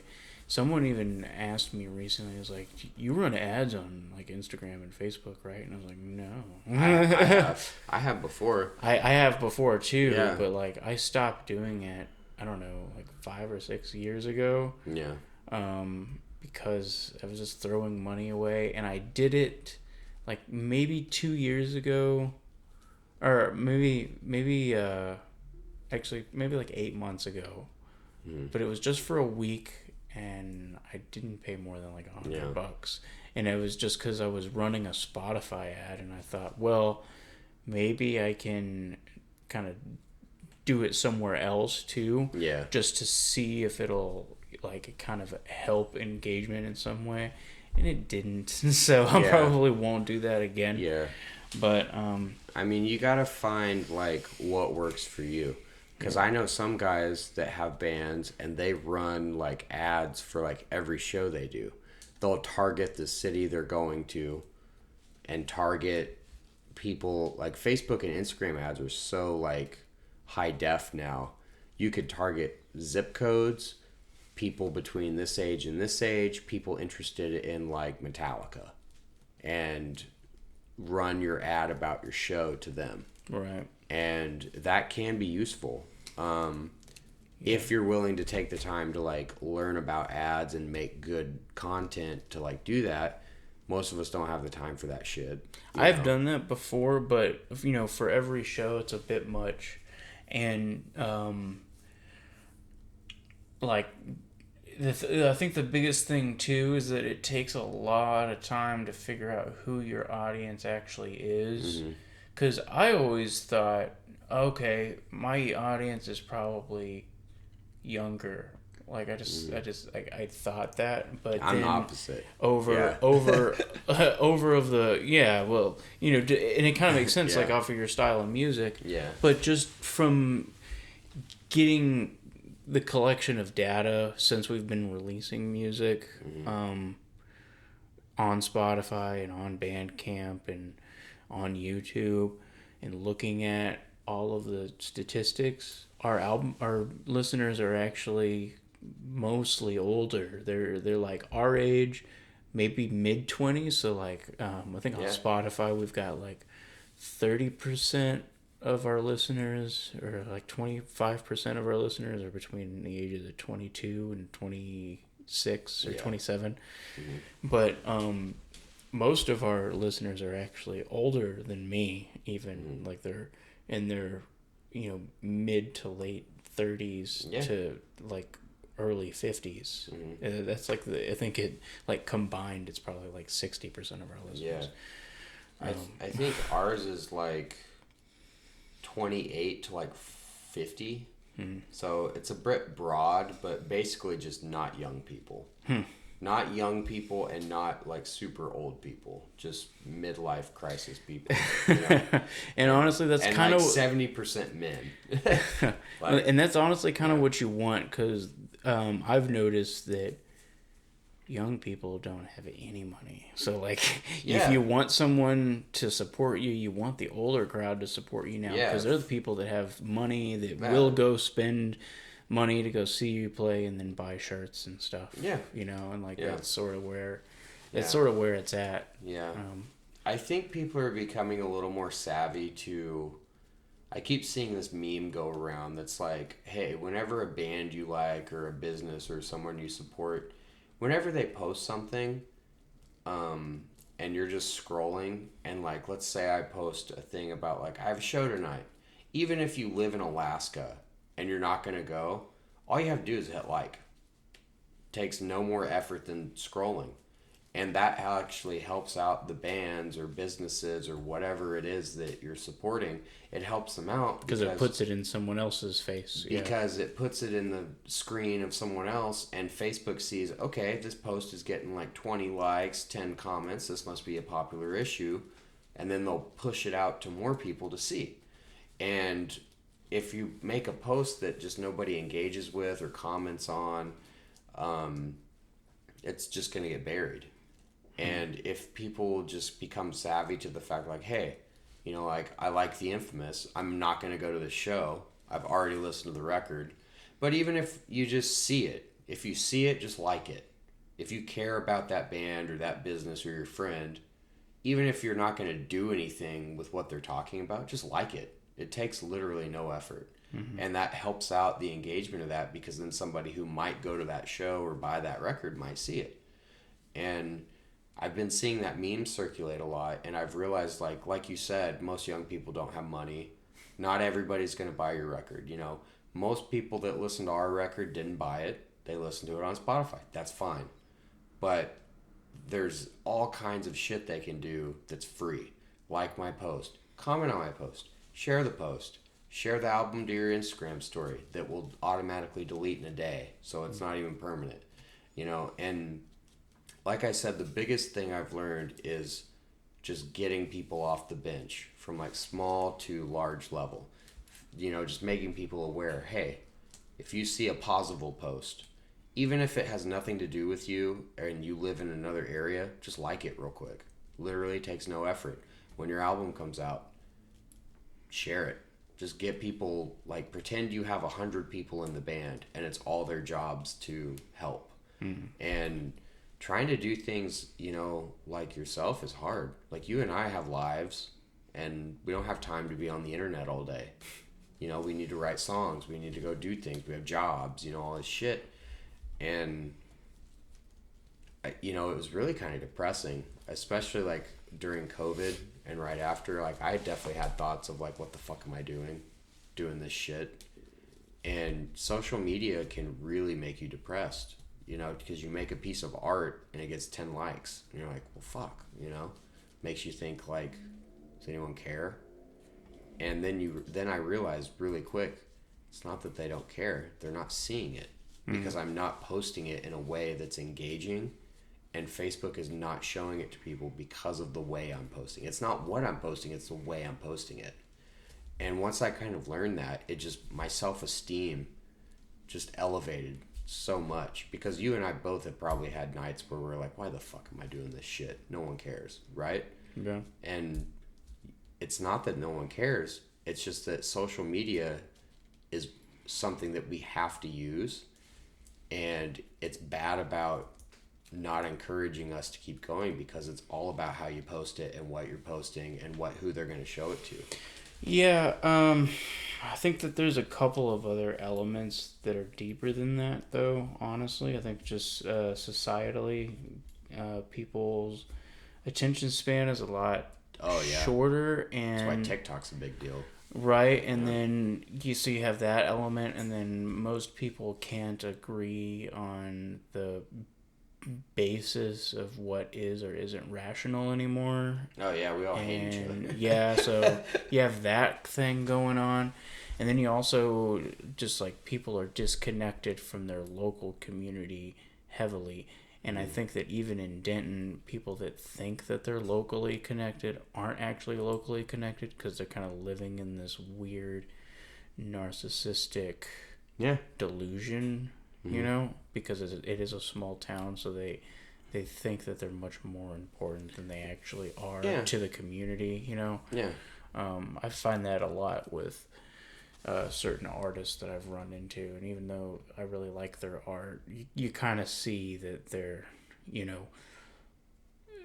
doing like really weird things that don't kind of compute to the circumstance that they're in. Yeah. And I think I've noticed that even in just friends, where like the way that they're behaving is sort of like they're getting attention from the entire world, but it's kind of like they're getting a lot of attention, yes, but it's like through a medium where these people don't know them personally, and so they kind of conflate that with people actually caring about them. Yeah. And yeah, you got to be careful with how you validate yourself. Right, yeah. Like if you have 1,000 random ass people like that follow you or something, that's one thing. But then if you like play a show, and those people don't come, how much do they really care? Right. Kind of stuff. And I think Denton's a really good test case for this because it's small enough that you can see who the producers are, like who's producing a lot of content or just a lot of value to the community, and who aren't. And then you also see the people that are producing a lot actually either fail or just kind of get marginalized from the community in some way for some reason. And I think a good example of that is like Armadillo Ale Works, the brewery. I mean, very popular brewery. They made a few amazing beers that even got some national attention.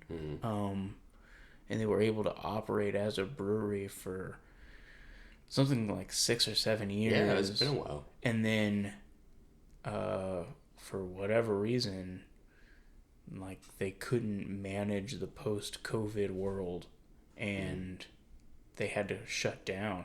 Yeah. And like I don't think people really understood how big of a deal that was. And I saw a lot of stuff on the internet about like, oh, I'm so sad that they're closing, and it's so but then like a week later it got forgotten about. And it's sort of that way with a lot of the venues here in Denton that are here 1 minute and then they're gone. And it's mainly because people don't think of themselves as being a contributing factor in the success of something here locally. But even though we do live in an online age where everybody's connected to people from out of state or even out of the country and stuff like that, the things you do on a local level and in your community, like directly, is probably even more important because you have things like Armadillo Ale Works that was like a huge contributing factor to what was happening in Denton locally go away. And now nothing's really replaced it. Same thing with like Backyard on Bell, like they are having issues paying the price to stay in that location and run that business, but they were really popular amongst the people that went there. But Yeah. it was just kind of a situation where like, even though we wanted to all hold on to it, it was going. Yeah. In the same way that like something similar happened to J&J's, Yeah. And I feel like that's happening a lot more frequently all over the U.S. really. Like it's just the places that people have supported locally they reach a point where for whatever reason people just kind of forget that they cared about this place, and they just like never go there to support. So like for me, like I eat at my favorite local restaurants around here pretty frequently because I want them to stay in business. Sure. And there's even like a taco place over by my work that I started eating at almost every day for lunch, and I've noticed like, oh, okay, now they have more menu items, you know. Mm-hmm. Now they have like a fancy screen where they have their menu on. Upgrades. And they've got like a name. They didn't even have a fucking name when I started going. It just said taco place, like on the outside. Possibles. Yeah. But you know, sure. You know, those things matter, and they've always mattered, but people don't think about them anymore. So I have a really good example to this point. Someone framed it the other day like everybody just wants to be seen at the funeral. And that's a great so I love Denton. I've lived here for 10 years. I can't imagine leaving anytime soon. And there was just this really one peculiar moment where J&J's was going to shut down. It was I think they shut down and reopened. I don't remember, but it was like the first time they were like, we're done. Or I think they were just like, the basement's done. I can't remember, but they were like, no more music either way. And they announced that. And all of these bands from local and everywhere else were just like, we want to play like one more time. We want to play your last show. We want to do the farewell show. We want to be involved like one more time. And I was just kind of like scratch my head because, you know, J&J's is awesome. I loved it for what it was, but there were, you know, kind of some talk about, you know, it's one of those venues where maybe you play for a while and then you kind of graduate from. Mm-hmm. And I knew a lot of bands that we would ask to like play with us there, and they would be like, yeah, we're just kind of past that level. You know, we've like leveled up to like the next level of venues. And, you know, they would kind of scoff at it or whatever. But then like J&J's announced like, we're done. And then it seemed like everyone wanted to play there for like the last show or the farewell show because they wanted to be a part of like the last thing because they knew it would probably be packed. A lot of people would go and then they'd never get to do it again. But it's like, well, guys, you know, if we had this much interest in bands wanting to play here to where this place could do music every night with bands just lining up to play to support it and bring people to buy pizza and buy booze, they might not be shutting down. Right. Yeah. Because if there was this much interest and support whenever they were thriving, they wouldn't be in this situation. But now everybody just wants to be seen at the funeral because they're leaving. Mm-hmm. And I've seen that happen at other venues. There's been other venues like between Dallas, Fort Worth, and Denton where, you know, like they shut down and everybody kind of wants to be involved for the old time's sake or like one last ride. And it's like, well, you didn't really want to play there any other time because either like you played there a bunch of times already or you thought you're too good for it or you've graduated from it, so to speak. But now that it's like, oh, they're leaving, it's like, well, they wouldn't be leaving if they were making money. Right, yeah. And I think that same thing with businesses. Yeah, I think there's an element of that too where just in the music scene, I think that for whatever reason, musicians or, you know, fans of local bands and stuff just have a really bad habit of making sustainability yeah, you know, like a thing, because like it seems like the music scene is constantly imploding, you know what I mean? Like it seems like things start to centralize a little bit and then just some weird beef with someone or something, sure. Or interpersonal drama, right, or something, and then it just like disintegrates the whole group that got established, and then it like fractionates. So you have like, well, this group is now this group, and this group is now this group, and we we won't see each other at shows anymore. We don't like each other. Yeah. And that's just, I mean, you can't have a thriving music scene with something like that happening on such a constant basis. And Texas is unfortunately big enough that if you want to avoid people, you can. Like, yeah, especially like, I mean, even in the music scene, there's bands that I know. There's people in bands that I know that have had some kind of issue with me. Mm-hmm. Like I've heard of secondhand or something. Mm-hmm. I haven't seen them in years, but I mean, we play a lot of the same venues and stuff. Yeah. But like, if you want to avoid someone, I mean, you can. Like, it's weird too. Like the older you get, you know, it really kind of separates the lifers from the hobbyists. Mm-hmm. You know, like if you make it through your 20s playing music and you get into your 30s, at that point, if you're still dedicated to it and constantly doing it like all the time, then it's like that says a little bit more like, you know, I wasn't just doing it in my 20s for fun because I went to UNT and I wanted to have a cool band and play some house shows because it was the cool thing to do. Mm-hmm. You're doing it in your 30s. That's like, no, you're an adult. You just enjoy it. Like you go on a date with a girl and you're like 36 and you're like, I play in a rock band. She's probably like, still? You know, it's like, yeah, still. Like, and I'm going to keep doing it. That's different than being like 22 and playing a house show for a bunch of drunk college kids, you know, mm-hmm. and then giving up and then quitting whenever you graduate because all your bandmates got their degrees and moved or whatever. Mm-hmm. And it just kind of separates you a little bit from there. And when you get older, you kind of realize like the drama amongst the music scene, or like the shit talking, or the combativeness, or the rivalries.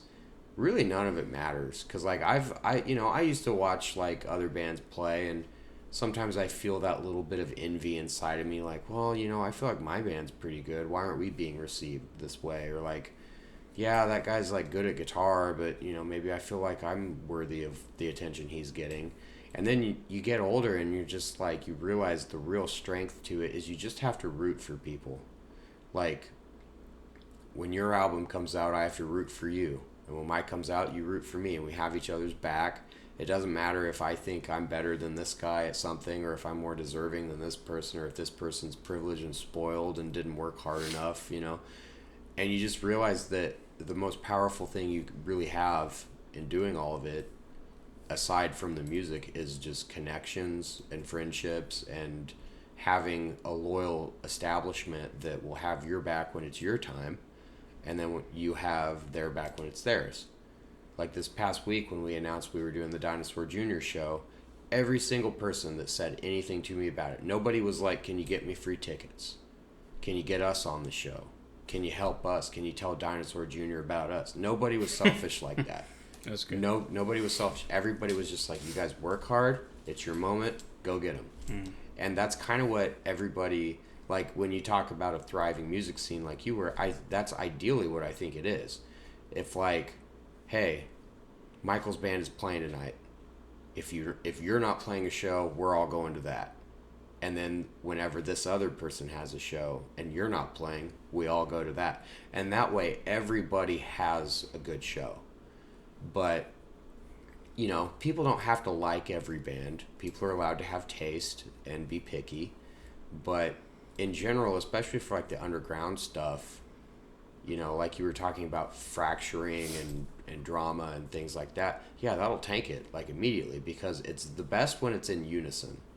And when I was growing up in Amarillo, we had not a lot of music, but at the time period when I was about 18, we had an awesome hardcore punk scene. Like really good hardcore, metalcore punk music. We would do shows in like warehouses, you know, pretty much anywhere we could. Any bar that was willing to like let some crazy loud music into their place. It was all country and weird shit, like in Amarillo, but other than the punk scene. And everybody went to every show. If you were in a band that was not playing that night, you went. If you were involved in that crew of friends, you went. And the touring bands loved Amarillo at that time because they were like, they called it Bomb City. They're like, Yeah, you go through Bomb City, you're going to play to at least 50 people. It's going to be a lot of young kids, but they will loyally go. Yeah. And once something like that fractures and disintegrates and drama happens, it sucks. Because it's only as strong as, everybody that's involved. And then you get older and, like, you start playing shows in bars where it doesn't really become about that anymore. It becomes more about, like, who can I get to come to a bar? And then people get married and have kids and move and have jobs and do all this shit and don't go to shows as much.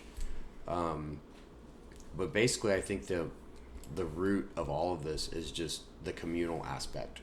If you're releasing something, get people to help you talk about it. If you're playing a show, get people that, they'll come to your show and I'll go to yours. You know what I mean? Like, I'll go watch your band, you come watch mine.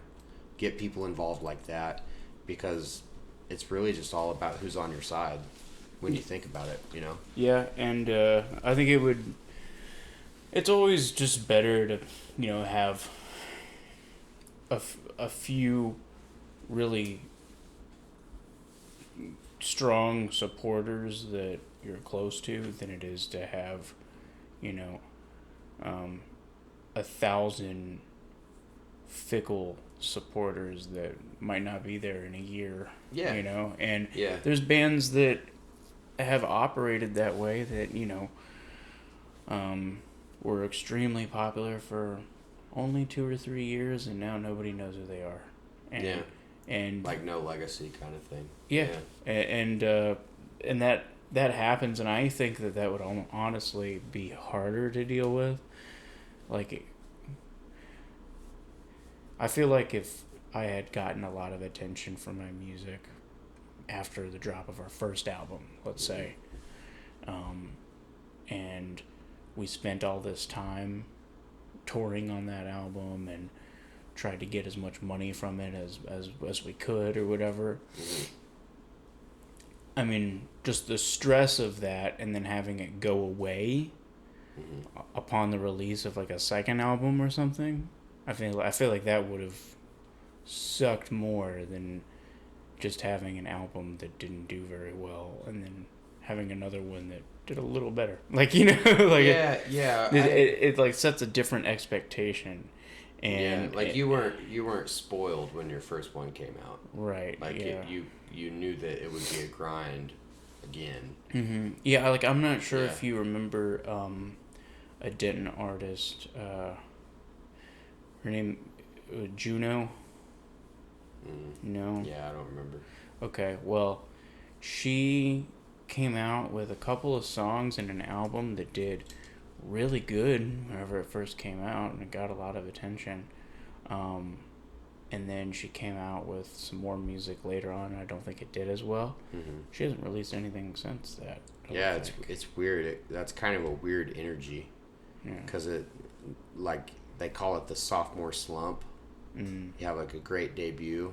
In my band's case, we had shitty album, decent album, slightly above average album, average EP, and then I think we finally made a great album. So it took like shitty, fine, a little bit better, fine, great. Yeah, I run into Spencer at the gym, and I think he was telling me the other day, and he was like, yeah, I wasn't happy with our first 2 albums. No, none of us are. No, those were... First off, I didn't know how to fucking sing. And we recorded it all on my laptop with like a shitty condenser mic. Oh, and damn. The drums on the first EP are actually electric drum set. It's like, oh, really? It's like the Guitar Center electric drum set. Oh, my God. And then the second album, I took like one condenser microphone and put it like kind of up in the middle of the drums and just recorded them all. The whole thing? So the whole thing, yeah. And that one was a little bit better, but I still had like shitty guitar amps. So like the tone for guitar and bass was shit on both. The drums were shit on both. Not that he played bad, they sounded bad. I didn't know how to sing. And then we finally were just like, if we're going to go anywhere, we have to have someone man the console and record us in the studio to give us the best chance. And then that first album we ever did in the studio, significantly better. Like, significantly better. And because you all you had to do is focus on the music. Because all we had to do was play. Mm-hmm. And that other dude mixed, he mastered, he leveled everything, set up the microphones, we had good amps. It was in a good studio. And that record was probably what I consider our first real record. And everyone since then just slightly going a little bit better.